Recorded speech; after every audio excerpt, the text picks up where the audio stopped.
नमस्कार। कैसे हैं सब? सब ठीक?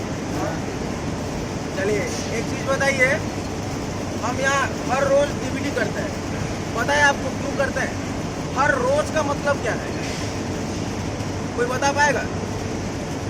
हमारे दिमाग में ये चीज बिठाना कि कोई भी अनसेफ्टी मेजर हो उसके बारे में हमें नॉलेज रहे और ये चीज हमें मालूम चल जाए कि ये चीज के बारे में हमें खतरा है, ये खतरे से हमें बचना है, इसलिए हम हर रोज डीवीडी करते हैं। एक साइकोलॉजिकल फैक्टर है कि कोई भी चीज अगर हम 21 दिन तक करें तो हमारे वो मन में अपने आप ही बैठ जाएगा।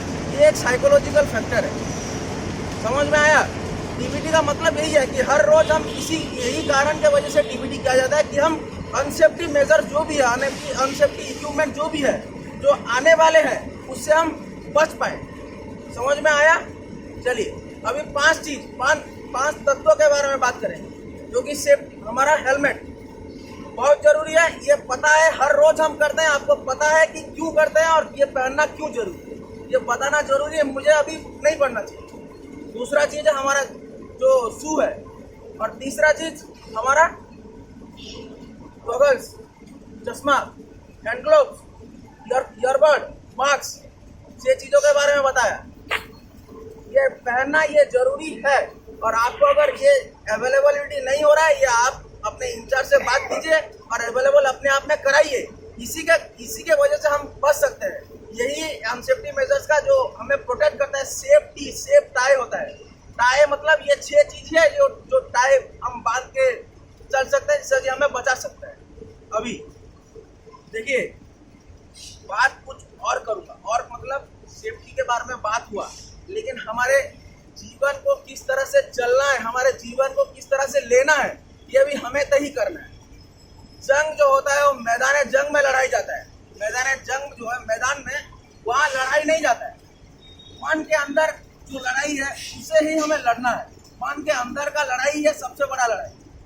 तलवार की लड़ाई ये कोई मायने नहीं रखता है। मन के अंदर का जो लड़ाई है यही सबसे बड़ा लड़ाई है। अभी देखिए सुबह हम उठे, अभी 9-10 बज रहा है, 9-10, 9-11 बज रहा है, लेकिन 9-10 के पीछे सुबह 6 बजे से, सुबह 4 बजे से जो हम लड़ते लड़ते जीवन में आए हैं, मतलब किसी के बीवी के साथ कुछ झगड़ा हो गया, वो भी एक लड़ाई है। सुबह उठना है, ये काम करना है, सब्जी लाना है, ये भी एक लड़ाई है। हर लड़ाई से हमें जीत के हम 9-10 में यहाँ खड़ा है।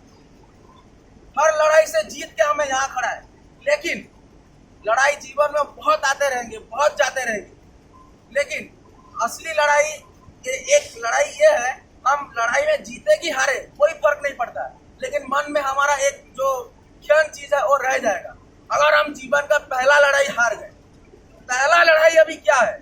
पहला लड़ाई है ये निश्चय करना कि हम ये समाज, ये जो देश में हम है, ये जो राष्ट्र में हम है, ये जो स्टेट में हम है, ये जो डिस्ट्रिक्ट में हम है, ये जो श्याम मेटालिक्स में हम है, हम इसे कुछ दे के जाएंगे या हम उससे कुछ लेके जाएंगे। ये सबसे बड़ा लड़ाई है। अगर हम ये निश्चय कर ले कि हमें इसे कुछ देना है या हमें इसे कुछ लेना है, तो हम जीवन का कोई भी लड़ाई कभी हारेंगे। ये जो दोनों, एक सेकंड, ये जो दो चीज है कि हमें इसे कुछ देना है या हमें कुछ लेना है, ये दोनों का सीमाएं जो है वो बहुत बड़ी है। मतलब हमें इससे कुछ लेना है तो एक लूट के लिए भी ये कम नहीं पड़ेगा, और हमें इसे कुछ देना है तो ये पूरा जीवन समर्पित हो जाए, हम इसे कभी कुछ दे नहीं पाएंगे। जितना भी देंगे ये कम लगेगा। अभी ये चीज देखिए, हम इससे लेना भी बहुत जरूरी है। लेना क्यों जरूरी है? क्योंकि हम अगर इससे कुछ ले रहे हैं, सपोज हम सैलरी ले रहे हैं, पैसा ले रहे हैं, कुछ पोजीशन ले रहे हैं, पावर ले रहे हैं, बात कर रहे हैं, कोई हमारे पास सुन रहा है, कोई हमारे अंडर में है, ये सब लेना ही है। इससे ये कंपनी हमें दिया है, हम लेते इसलिए हैं कि हम अपने आप को मन से मतलब मन का शक्ति जो है वो बढ़ा पाए, हमारा शरीर का जो शक्ति है वो बढ़ा पाए, हमें फैमिली का जो कल्चर है वो हम डेवलप कर पाए। ये हम उससे ले रहे हैं, और हमें उसे देना क्या है वो सोचना बहुत जरूरी है कि हमें इसे देना क्या है। अगर हम ये बीज बो पाए कि हम इससे कुछ दे के जाएंगे, ये सोच अगर ला पाए, तो आपके बाद जो पीढ़ी आएंगी वो बीज वो फल वही दे।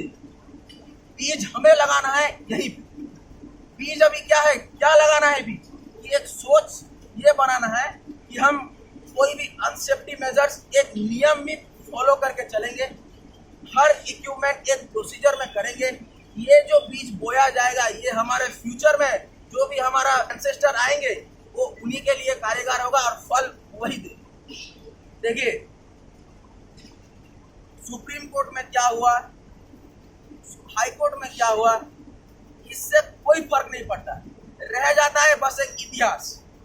हम एक इतिहास बनाने की कोशिश करेंगे तब जाके फ्यूचर में कोई हमारा नाम लेगा, कोई हमें बात करेगा, कोई हमारे बारे में बोलेगा।